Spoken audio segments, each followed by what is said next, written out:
미국 남자농구 대표팀은 지난 9월 10일 막을 내린 세계 남자농구 월드컵에서 노메달 수모를 겪었습니다. 준결승에서는 독일, 3, 4위전에서는 캐나다한테 패배해 최종 4위로 대회를 마감했습니다.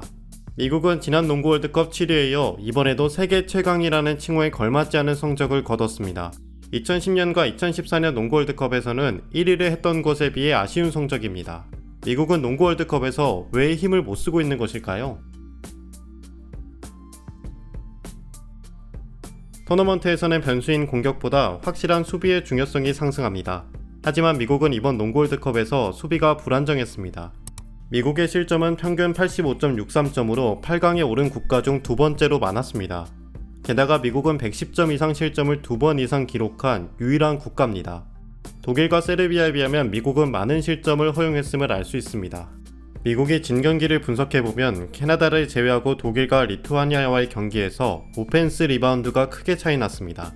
상대팀이 오펜스 리바운드를 잡았다는 것은 박스아웃을 못했기 때문입니다. 박스아웃의 가치는 현대 NBA에서 과거보다 떨어졌습니다. 상업적인 리그이기 때문에 사무국은 관중이 많이 오도록 규정을 변경해왔습니다.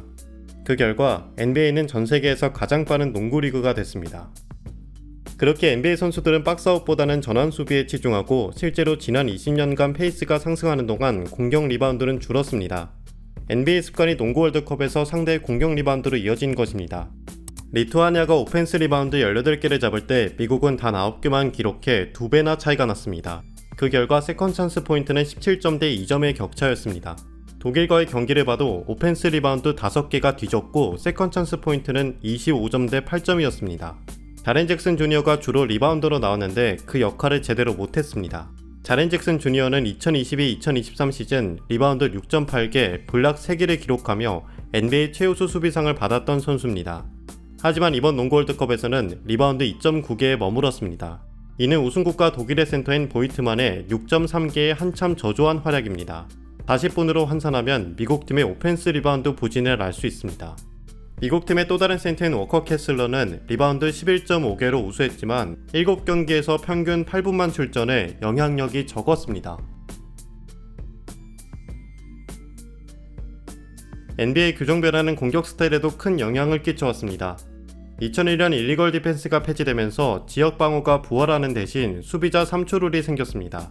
수비 선수가 골밑의 페인트존에 3초를 초과해 머무를 수 없습니다. 이 규칙으로 공격은 수월해졌습니다. 반면에 농구 월드컵은 수비자 3초 룰이 없습니다. 골대 아래 거대한 센터가 시간 제한 없이 지키고 있을 수 있다는 뜻입니다. 미국 선수들은 NBA 경기처럼 골밑 드라이브 혹은 상대 센터를 페인트존 밖으로 유도하는 전략을 농구 월드컵에서 사용하기 어렵습니다. 이에 맞서 미국은 턴오버 위주로 공격했습니다. 가장 빠른 리그에서 뛰는 선수들인 만큼 속도는 빨랐고 경기당 스틸 9개와 턴오버 13.5개로 8강 국가 중 가장 많았습니다. 상대 센터가 페인트존에 오기 전에 속공으로 마무리하는 것입니다. 그래서 2점 시도는 경기당 평균 43개로 가장 많았고 8강 국가 평균 35.3개를 훨씬 뛰어넘었습니다. 2점 시도가 증가하면서 자연스레 3점 시도는 줄어 뒤에서 두 번째였습니다. 꼴찌인 리투아니아보다 단 0.1개 더 시도했을 뿐입니다. 3점 성공률이 40%로 좋은 편인데 3점보다 2점 중심이었습니다. 골밑 싸움이 약한 스몰 라인업이었음에도 불구하고 3점 외곽슛 중심으로 게임을 풀어나가지 않은 것입니다. 아이솔레이션도 2점 시도에 기여합니다. 올림픽에서 미국 농구 대표팀은 케빈 듀란트를 필두로 아이솔레이션 공격을 많이 보여줬습니다. 피지컬 우위가 있는 가드와 포워드가 상대 센터를 피해 퍼리미터에서 득점을 한 것입니다. 그런데 이번 미국 대표팀에서는 아이솔레이션 득점력을 보여줄 선수가 없었습니다. 이번 대회 스테픈 커리, 르브론 제임스, 케빈 듀란트, 앤서니 데이비스 등 7 멤버 결장도 농구 월드컵 부진 이유 중 하나입니다. 이들의 개인 기량은 뛰어나고 약점인 수비에서 빅맨 앤서니 데이비스가 힘을 실어줄 수 있기 때문입니다. 하지만 마찬가지로 다른 국가도 출전하지 않은 선수들이 많았습니다. 2022년과 2021년 NBA MVP를 받은 세르비아의 니콜라 요키치, 2020년과 2019년 NBA MVP를 받은 그리스의 야니스 아데토쿤보, 라트비아의 포르징기스, 캐나다의 앤드류 위긴스와 자말 머레이 등이 대표적입니다. 미국과 다른 국가들 간의 실력 격차 감소는 NBA에서도 나타납니다. NBA 국제 선수가 증가하는 가장 큰 이유는 농구의 세계화 때문입니다. 전 세계적으로 인기가 많아졌고 인재가 증가했습니다.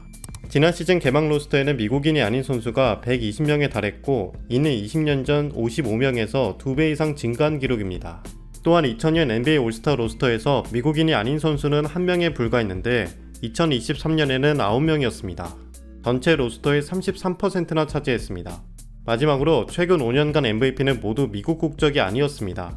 NBA는 농구 세계화에 앞장서고 있으며 자연스레 미국과 다른 국가의 기량 차이는 좁혀지고 있습니다.